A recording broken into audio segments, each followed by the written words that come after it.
Bom dia, boa tarde, boa noite. Depende do horário que vocês estão me assistindo aí. Bom, gente, hoje a gente vai falar sobre a qualidade no atendimento ao público.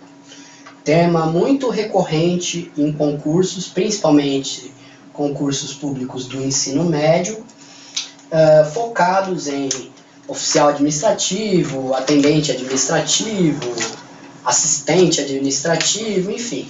Todas e qualquer cargos, né, e funções que favoreçam aí o contato direto com o público, certo? Estou aqui com um resumo sobre qualidade no atendimento, a gente vai estar acompanhando juntos aí, certo?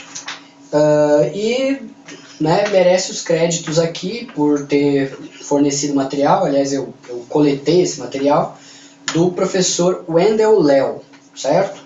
Então vamos lá. Então tá aqui, qualidade no atendimento ao público. Então vamos começar pela introdução, certo? Deixa eu apagar aqui. E a gente começa.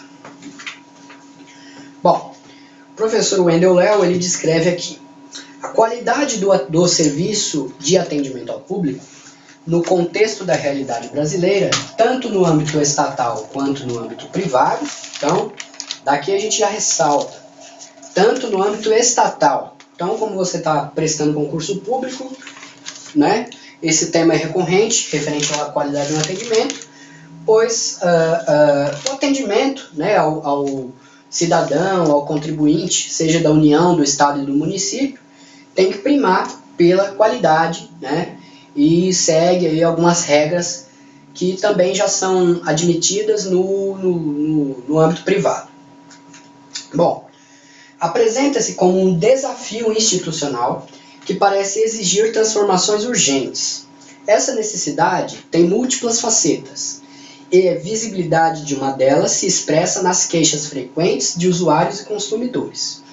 Então, ultimamente, as prefeituras, União, Estados, municípios, autarquias, enfim, elas já têm, né, como a polícia, né, a polícia tem a corregedoria, né, as prefeituras já têm ouvidorias, que recebem ali as reclamações dos cidadãos referente aí a problemas que eles têm aí de atendimento, de falta de medicamentos, de ruas mal conservadas, enfim, certo? Dando continuidade, existem alguns aspectos essenciais, mesmo sendo tratados de maneiras diferentes. Devem ser compreendidos e colocados em prática da forma mais adequada. São eles: compreensão das necessidades do cliente, comunicação durante o atendimento, a percepção, a empatia e o treinamento. Bom, vou pôr aqui na lousa e a gente vai destrinchar aí um pouco esses tópicos. Então, vamos lá. Compreensão.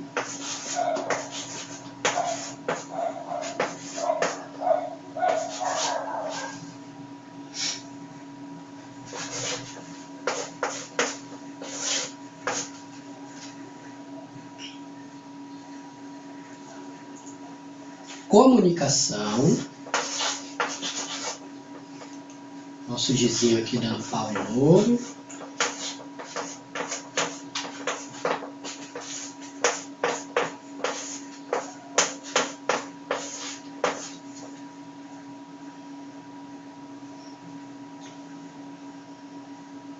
Percepção.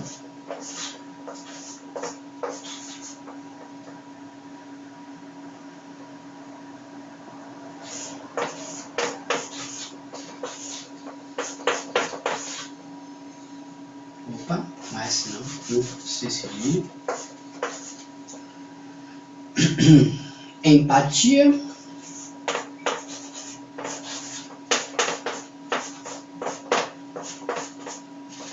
E treinamento.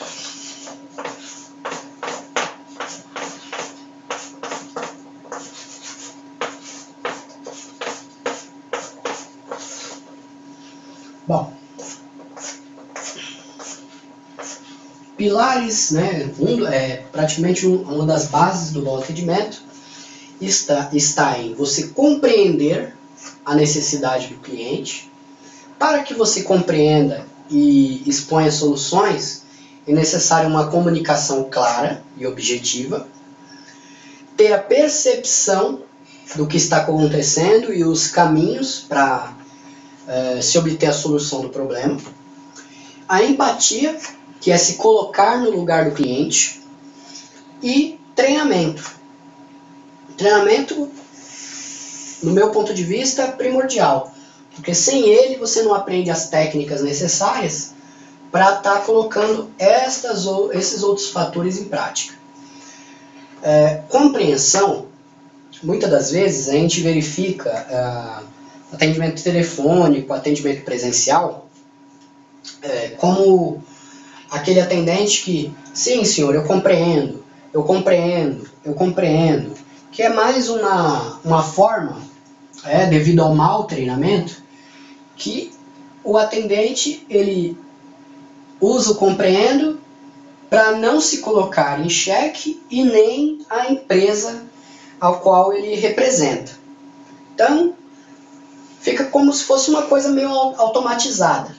Né? Eu compreendo, e você não está compreendendo nada. A compreensão, ela tem muito mais cunho de você aproximar o cliente de você, né? Como você se pondo na posição de, não senhor, eu compreendo o que está acontecendo, se for um problema muito grave, eu me indigno com o que está acontecendo, e como eu tenho meios aqui, eu vou procurar a solução. Né? E tudo isso que eu falei, já da compreensão, ele acaba entrando aqui na comunicação. Uma comunicação clara, amigável, né? Não agressiva, certo? Não interrompendo o cliente, enfim. Percepção também está aí amplamente ligada, porque você tem que perceber, ter a percepção, né, uma visão macro do que está acontecendo. E, em seguida, você tem que ter a empatia, porque normalmente o cliente ele pensa no seguinte: a empresa é um gigante, a prefeitura, o Estado, a União, ele é um gigante, ele não se propõe a dar um atendimento claro e objetivo para a minha pessoa. Por quê? Porque eu sou mais um, certo? E isso acaba, a própria pessoa que está com problema, ela fica se apequenando e se sentindo frustrada. Quando você traz a empatia, você demonstra para a pessoa que ela não está sozinha, certo? Que você está lá para solucionar o problema dela, você entendeu toda a situação e vai usar dos meios necessários para que ela tenha a sua satisfação atendida, certo? E tudo isso aqui vai depender do treinamento. Claro que existem pessoas que já têm esses fatores intrínsecos, né? A pessoa já é uma pessoa empática e simpática, tem uma boa percepção, se comunica bem, tem uma compreensão, só que também é importante ter o treinamento, para você saber ali administrar a situação da melhor forma possível. Bem, então dando continuidade, reconhecer a importância de se identificar, avaliar e estimar os desejos, anseios e necessidades do cliente consumidor moderno. Torna-se, então, um fator preponderante no momento de criar e usar ferramentas mais eficazes para otimizar o seu atendimento. Isso faz com que os clientes se tornem fiéis. Então, o cliente ele acaba sendo, quando ele é bem tratado, quando ele é cordialmente tratado, é verificado os seus desejos, as suas necessidades, certo? O cliente consumidor, mesmo porque o Código de Defesa do Consumidor, ele coloca lá no seu texto que existe a figura do serviço público e do consumidor de serviços públicos, que inclui aí N, né, N entidades, né? Educação, segurança, o Detran, Ciretran, enfim, todos esses né, autarquias médicas, enfim, todos esses serviços prestados por essas empresas públicas, eles são passíveis do Código de Defesa do Consumidor. Então, todo cidadão ele é consumidor de serviços públicos. Então, eles têm que satisfazer o cliente, e você, quanto agente público, tem que atender o cidadão como seu cliente, certo? Bem, o atendimento ao público é um serviço complexo. É realmente um serviço muito complexo. Afinal, não é muito fácil você se colocar no lugar do outro, entender o problema do outro, sendo que você realmente, diretamente, você não está envolvido na questão. Certo? E tem muitas facetas, sua simplicidade é apenas aparente, como eu bem disse agora. Trata-se de uma atividade social mediadora que coloca em cena a interação de dois sujeitos: o funcionário, a pessoa que está atendendo o público, e o usuário, em um contexto específico, visando responder às distintas necessidades.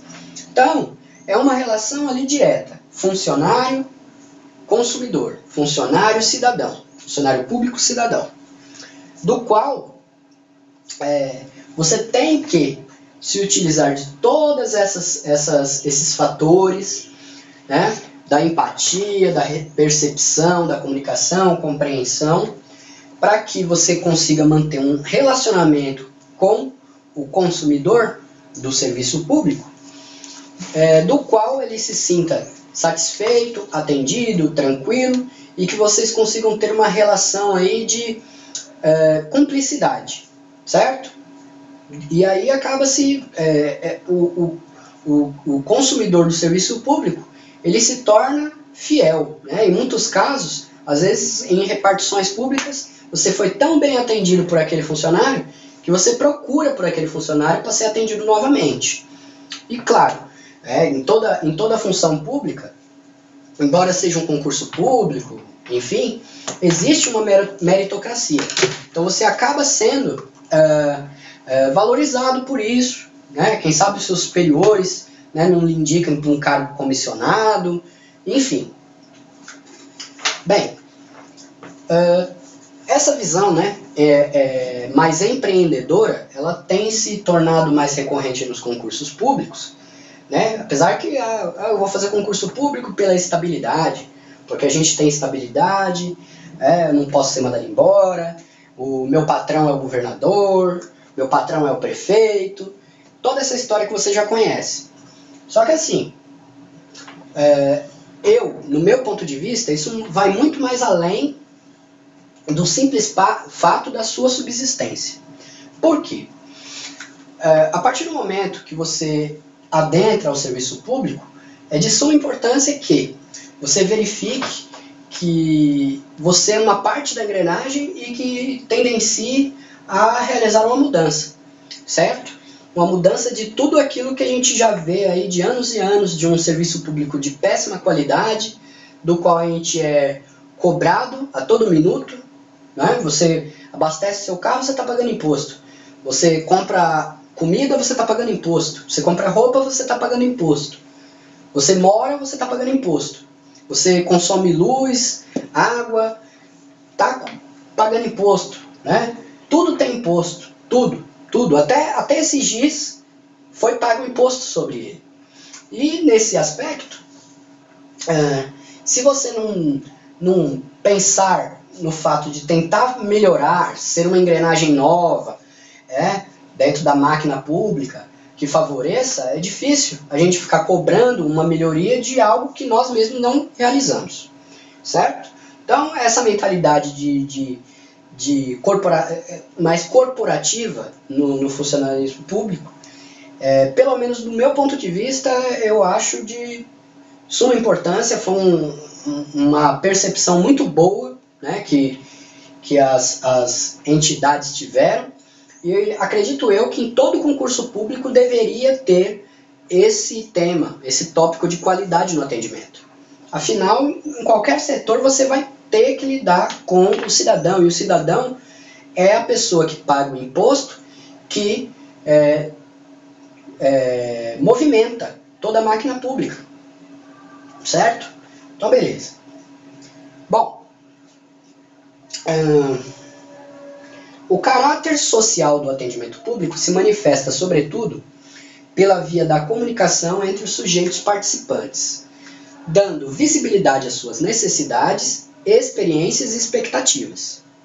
A instituição, enquanto local onde se desenrola o atendimento, como atividade social, não é neutra. Ao contrário, os objetivos, os processos organizacionais e as estruturas existentes são elementos essenciais conformadores da situação de atendimento. É óbvio.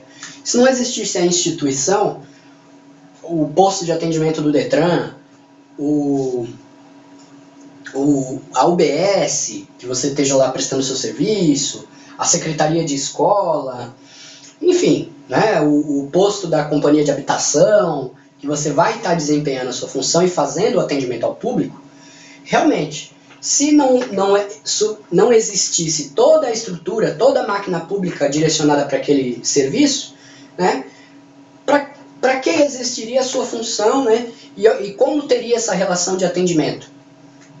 Se a pessoa entra lá na companhia de habitação para sentar na sua mesa, conversar com você, para fazer um acordo do apartamento que ela foi sorteada e ela não está conseguindo pagar, obviamente que tudo isso só está acontecendo porque foi criada uma companhia de habitação, foi delegado para você aquela função de atender aquela pessoa, todo o documental, todos os arquivos, o computador, os sistemas, enfim, tudo isso reunido para que você, naquele momento, entre você e o consumidor, você e o cidadão, você preste o seu serviço com a devida qualidade.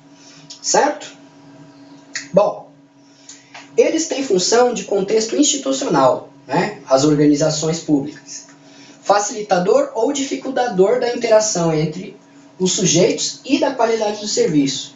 E imprimem uma dinâmica singular ao cenário, onde se efetua o atendimento, realmente pelo fato de cada organização, cada autarquia, enfim, ela ter os seus processos internos, né, e a sua dinâmica de funcionamento. Bom,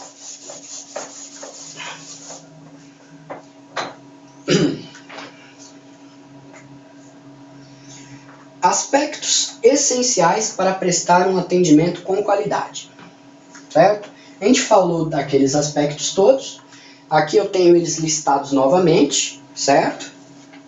Compreensão das necessidades, comunicação com os clientes, percepção da necessidade e empatia, e por fim, o treinamento, que é o que vai organizar tudo isso da melhor forma para que você consiga exercer a sua função, fazer o seu atendimento com qualidade, certo?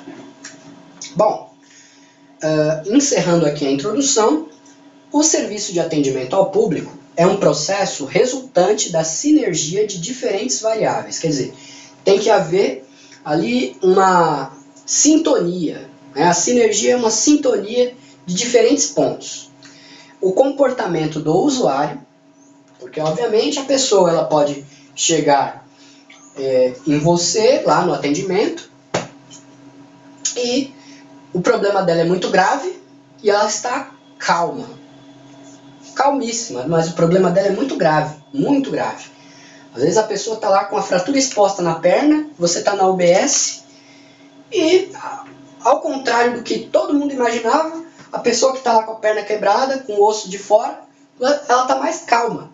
Obviamente que um usuário, um cliente, um consumidor, um cidadão dessa natureza, embora tenha uma gravidade a situação, ele mantendo a calma, você vai conseguir desenvolver o seu trabalho com uma facilidade maior, porque você, né, tem as suas coisas para ver, o cliente está ali e tal. Então, com essa sintonia tranquila, obviamente que vai facilitar.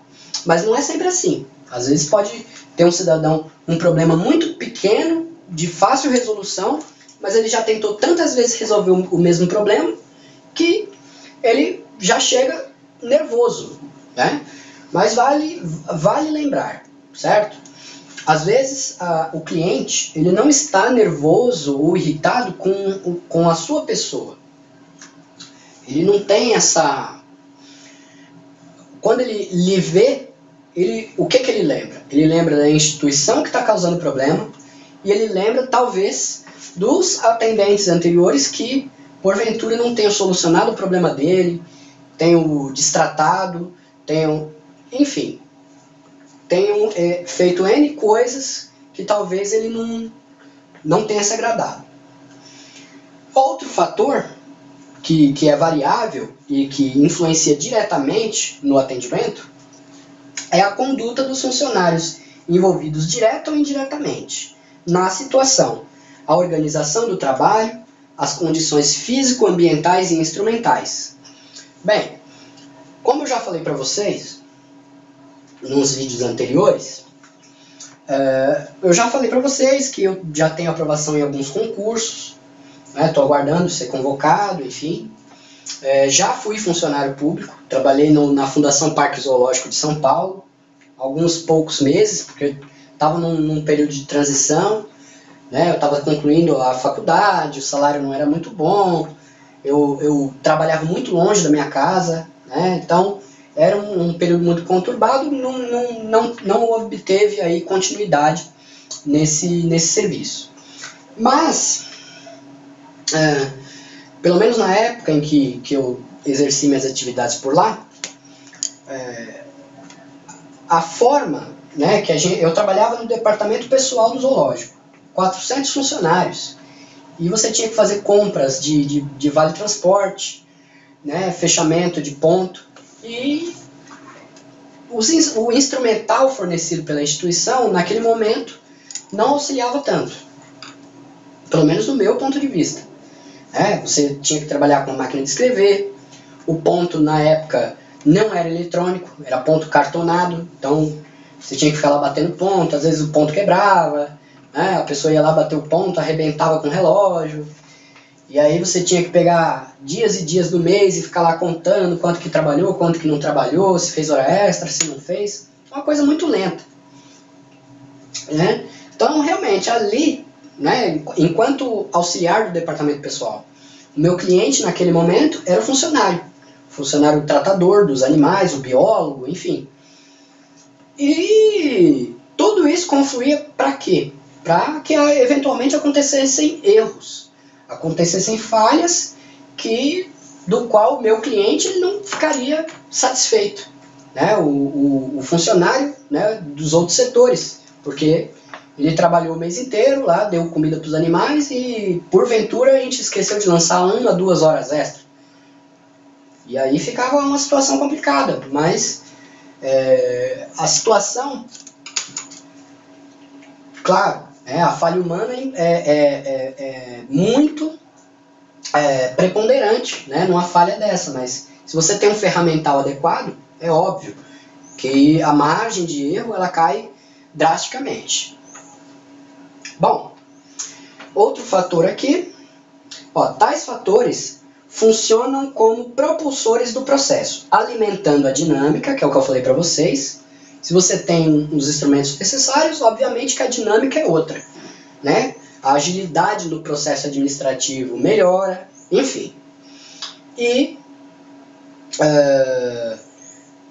alimentando a dinâmica de transformações internas e externas das situações de atendimento sob a base de regulações permanentes. Então, se você tem um processo bem estruturado, se você tem um instrumental necessário, se você tem um pessoal bem treinado, entendeu? Tudo isso reduz a margem de retrabalho. E, claro, quanto mais retrabalho você tiver, a dinâmica diminui e o seu cliente consumidor, aí, o cidadão, ele vai ficar mais descontente.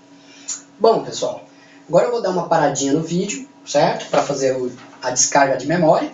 E daqui a pouco a gente retorna aí com alguns fatores em específico, né, a serem considerados para você ter um atendimento satisfatório ao público. Então, pelo momento, valeu!